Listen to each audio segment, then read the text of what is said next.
ॐ जटिने दण्डीन नित्यं लम्बोदरशरीरिणे कमण्डलुनिषङ्गाय तस्मै ब्रह्मात्मने नमः।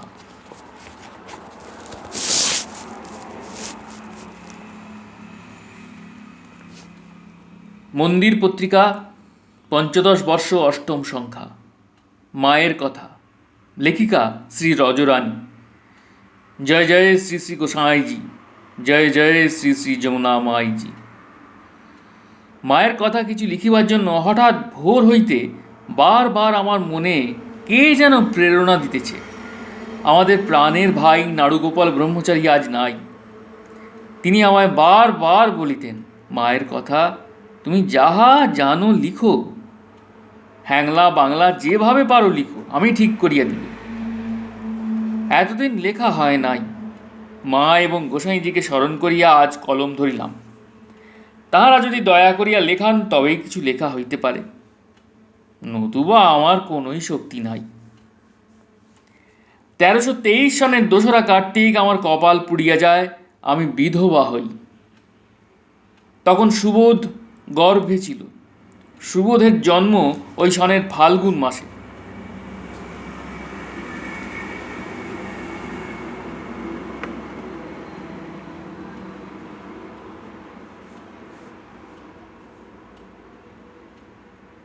(1326 সনের জ্যৈষ্ঠ মাসে আমার পিসিমার ছেলে কলিকাতা বিশ্ববিদ্যালয়ের অধ্যাপক ডাক্তার সত্যেন্দ্র কুমার দাসের বিবাহ ঢাকা সবজি মহলে আমার মাসিমার বাড়ির পাশের বাড়িতে হয়।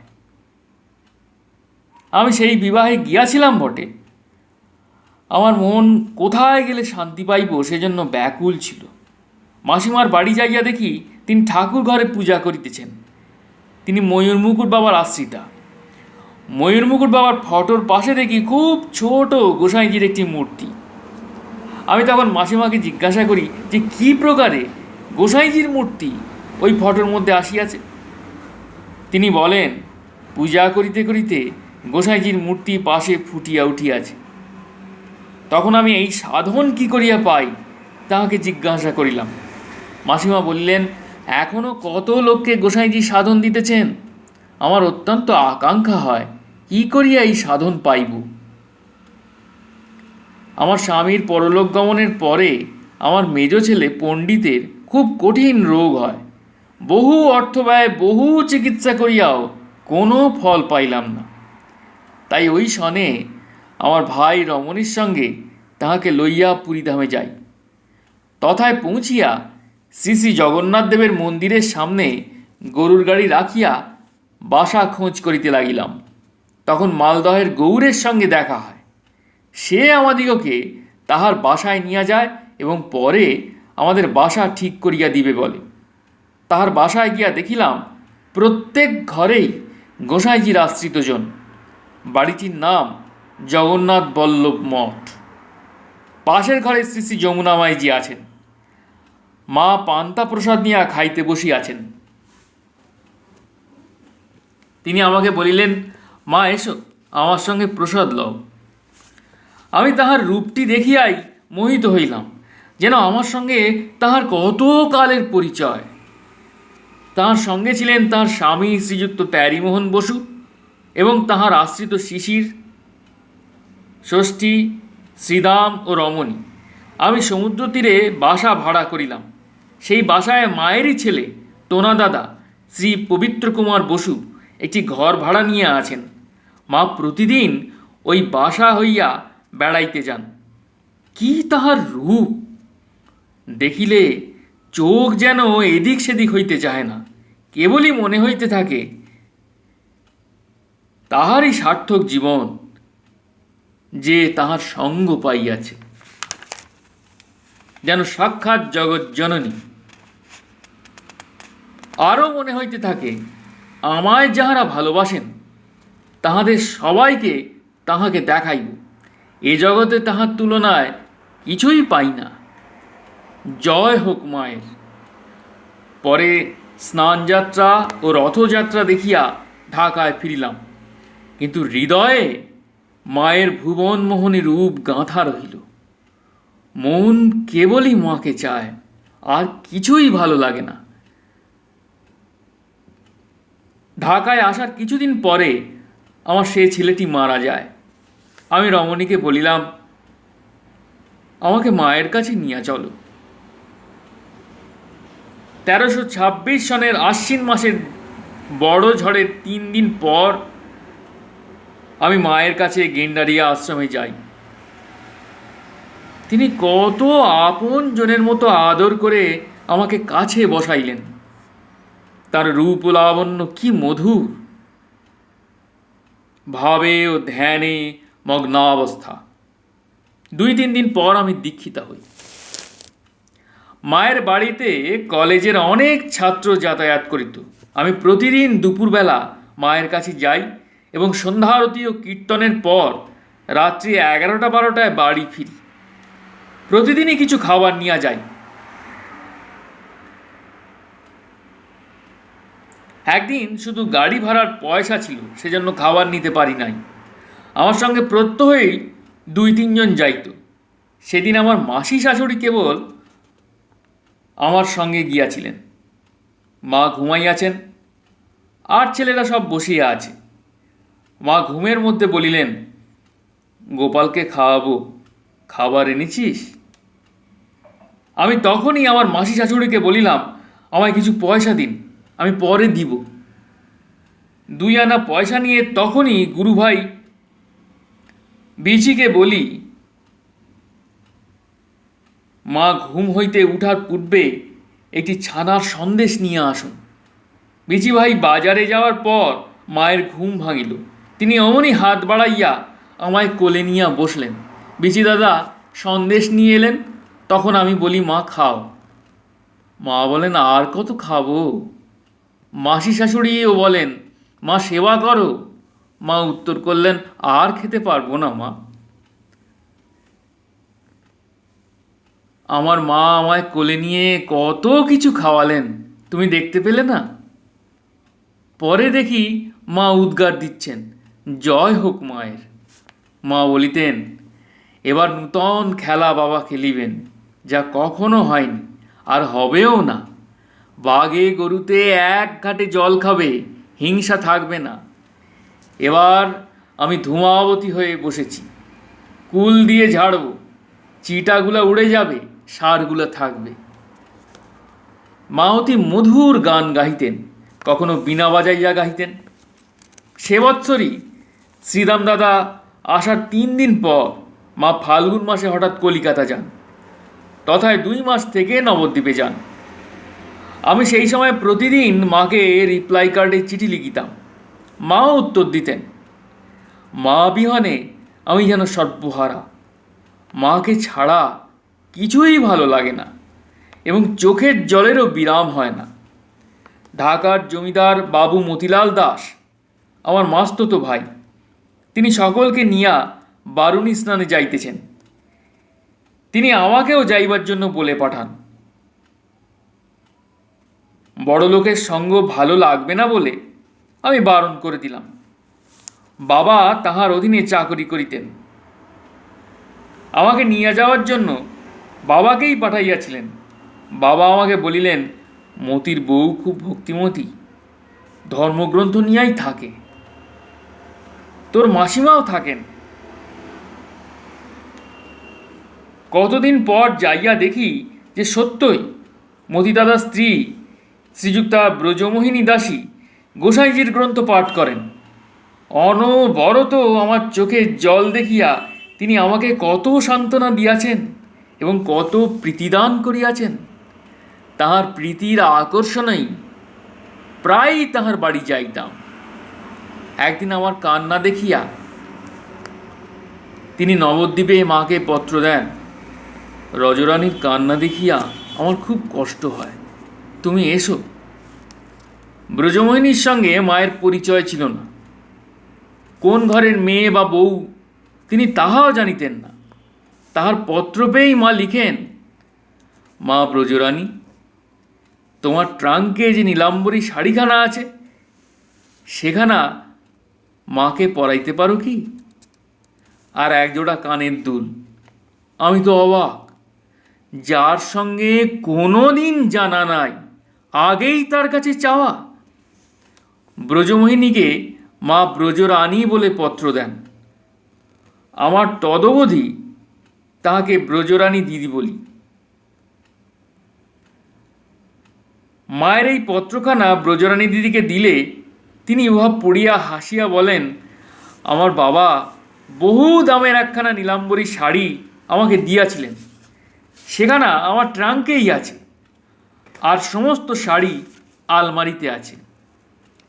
তবে মাকে পুরানো পরা শাড়ি কি করিয়া দিই, বরং এইরকম একখানা নূতন শাড়ি এনে দিব, মাকে ইহা লিখে দাও। তিনি নিজেও মাকে ইহা লিখিলেন এবং আমিও লিখিলাম। মা এই পত্র পেয়ে উত্তর দিলেন, মা যেখানা চেয়েছেন সেখানাই দিতে হবে, পুরাতন হোক ছেঁড়া হোক সে বিচারের প্রয়োজন নেই। ব্রজরানী দিদি এই উত্তর পেয়ে ওই নীলাম্বরী শাড়িখানা, কানের দুল, একখানা নূতন লাল পেড়ে শাড়ি, একজোড়া শাঁখা এবং সিঁদুর মাকে পাঠাবার জন্য আমাকে দিলেন। আমি পার্সেল করিয়া উহা মায়ের নিকট নবদ্বীপ ধামে পাঠাইলাম। মা উহা পেয়ে ব্রহ্মচারী নাড়ুগোপালের হাতে দিলেন। নাড়ু দাদা মাকে ওইসব পরাইলেন। মায়ের তখন মগ্ন অবস্থা। মা পরের দিন ওইসব জিনিস অন্যকে দান করে ফেলেন। ইহার পর মা ব্রজরানী দিদিকে লিখলেন, মা ব্রজরানী, বাবা বলতেন ভারতের লক্ষ্মী এখন বিলাতে, তোমার দান যখন এলো সে সময় ভারতের লক্ষ্মী ভারতে এসে তোমার দান গ্রহণ করলেন, এই যেন ভারতের সুদিন এলো। আমার কান্না দেখিয়া ঢাকা গেন্ডারিয়ার পরম সাধু কুশারি বাবা মাকে পত্র লেখেন, দিদি, তোমার রজরানীর কান্না দেখিয়া আমার বড়ই কষ্ট হয়, তুমি এসো, আমারও দেখিবার জন্য অনেক দিনের প্রবল ইচ্ছা। মা উত্তর দিলেন, দাদা, তোমার পত্র পেয়ে খুব সুখী হলেম। মেয়ে না হয় কাঁদলে, মেয়ে না কাঁদলে কি ডেবার মধ্যে ঘুঘু চড়বে?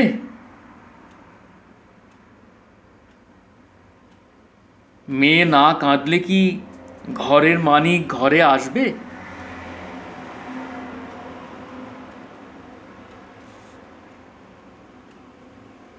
মাকে নবদ্বীপ ধামে থাকার খরচা কিভাবে চলিতেছে তাহা জানাইবার জন্য মাকে এক পত্র দিলাম। উত্তর দিলেন, কভি ঘি ছানা, কভি মুঠি ভর চানা, কভি ও ভি মানা। নবদ্বীপ ধামে মা শ্রীযুক্ত সতীশচন্দ্র সাহা ও শ্রীযুক্ত দীনেশচন্দ্র সাহার একটি বাড়িতে থাকিতেন। সেই সময় তাঁদের দুইখানা বাড়ি, একখানাতে তাঁরা থাকিতেন এবং অন্যখানায় মা থাকতেন। সতীশ দাদা প্রতিদিন মায়ের কাছে যাইতেন আর মাকে বলিতেন, আমার ভাণ্ডারে কোনো জিনিসের অভাব নেই, তোমার যখন যাহা প্রয়োজন আমার ওখান হতে আনবে। মায়ের অযাচক বৃত্তি। সতীশ দাদা একথা বলা সত্ত্বেও কোনো দিনই মা কোনো কিছু চাইতেন না। একদিন একেবারে অনাহার। পরদিন সকালে মা নাড়ু দাদাকে বলছেন, নাড়ু, আমার হাতে আংটি আছে, এটি নিয়ে ঠাকুরের ভোগের জিনিস নিয়ে এসো। নাড়ুদা তাহাই করিল। এক বুড়া স্ত্রীলোকের থেকে নিত্য সেবার জিনিস কিনে আনা হতো। সেদিন সেবার জিনিস না আনায় এবং আংটি রাখার খবর কি করে জেনে সেই বৃদ্ধাটি এসে বলেন, কি গো, জিনিস আনো নাই কেন? পয়সা ছিল না? তাতে কি, আমি বাকিতেই দিতাম। সতীশ দাদাও এই সংবাদ জেনে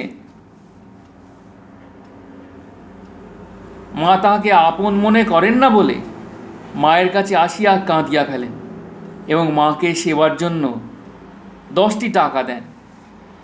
মায়ের ন্যায় এমন অযাচক বৃত্তি আর কোথাও দেখি নাই।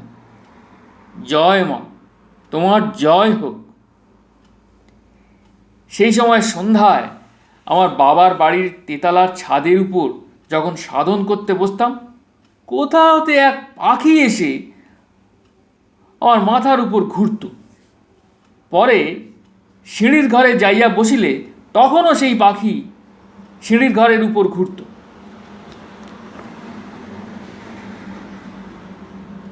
আর পর্দার পাখার আঘাত লাগিত। মাকে ইহা লিখিলাম। তিনি উত্তর দিলেন যে সেটি পাখি নয়, একটি মহাপুরুষ তোমায় কৃপা করছেন। ঘুম আসতে না আসতেই স্বপ্ন দেখতে পেতাম গোসাইজি লাঠি হাতে নিয়ে আমার শিয়রে দাঁড়ান।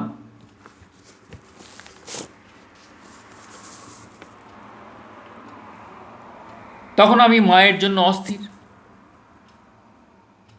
আমি তাহাকে বলিতাম, তুমি আসো কেন, আমার মাকে এনে দিতে পারো না? মা আমাকে লিখলেন, আমার বাবাকে কত আরাধনা করে লোকে পায় না, আর রজরানী তুমি আমার বাবাকে তাড়াও। নাম পাবার পর নামে যেন ডুবে থাকতাম, ইচ্ছা করলেও যেন নাম আমায় ছাড়তো না। এক রাত্রে স্বপ্ন দেখলাম আমি যেন নামে বিভোর। বাড়িতে কুয়ায় স্নান না করে খুব ভোরে অন্ধকার থাকিতেই বুড়িগঙ্গার পাড়ে গিয়াছি, লোকজন নাই। হঠাৎ দেখি কতগুলি মাতাল আমায় ধরতে আসছে। আমি নিরুপায় হয়ে নাম করতে লাগিলাম। তখন দেখি আমি শূন্যে বহু উচ্চে উঠেছি। ওরা আমায় ধরতে পারে না। ওদের দিকে চাইলে নিচে নেমে যাই। তাই আবার নাম করতে করতে দেখি শূন্য পথে বাড়িতে এসে পড়েছি। নাম চলছে, হাতেও কর ধরা আছে। আর একদিন রাত্র 12টা, আমি ঘুমিয়ে আছি, মা এসে হাজির। আমি মাকে জড়িয়ে ধরে কাঁদিয়া বলিতে লাগিলাম, তুমি আমাদের ফাঁকি দিয়ে যেও না, আর তোমায় ছাড়ব না। মা বলেন, পাগলি থাম থাম, আমার 5টি টাকার প্রয়োজন। পাগলি, কাল মাস পহেলা, তুমি আমাকে 5টি টাকা দিতে পারো? আমি বলিলাম, এখানে নেই, অন্যখান হতে এনে দিই, তবে তুমি ছেড়ে যেও না। এই বলে আমি তখনই সরজুর নিকট যাইতে বাড়ির বাহির হলেন। গভীর রাত্রি, ঘোর অন্ধকার, রাস্তায় লোক নাই। সেই সময় দেখিলাম একটা মাতাল আমায় ধরতে আসছে। নিরুপায় হয়ে আমি নাম করতে লাগিলাম। দেখিলাম সরজুদের বাড়ির সব লোক ঘুমিয়ে আছেন এবং সমস্ত দরজা বন্ধ। তখন দেখিলাম সরজুর কোঠার ছাদ ফাঁকা হয়ে গেল এবং কে যেন আমায় শূন্য পথে নিয়ে সরজুর শিয়রে বসাইয়া দিল। আমি সরজুকে ডেকে বলিলাম, সরজু শীঘ্র উঠো, আমায় 5টি টাকা দাও, মা এসেছেন, দেরি হলে চলে যাবেন। তুই টাকা খুলে রাখ, আমি আবার এসে নিব।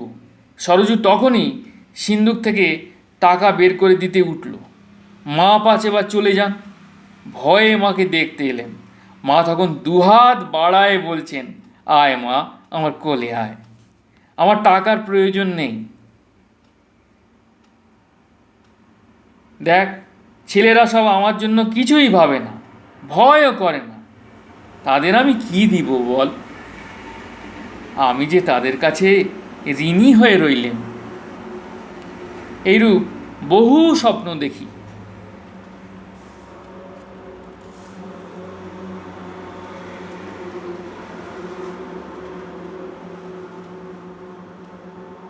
জয় গুরু, জয় গুরু, জয় গুরু। জয় যমুনা মাই जी, जय गोसाई, प्रणाम।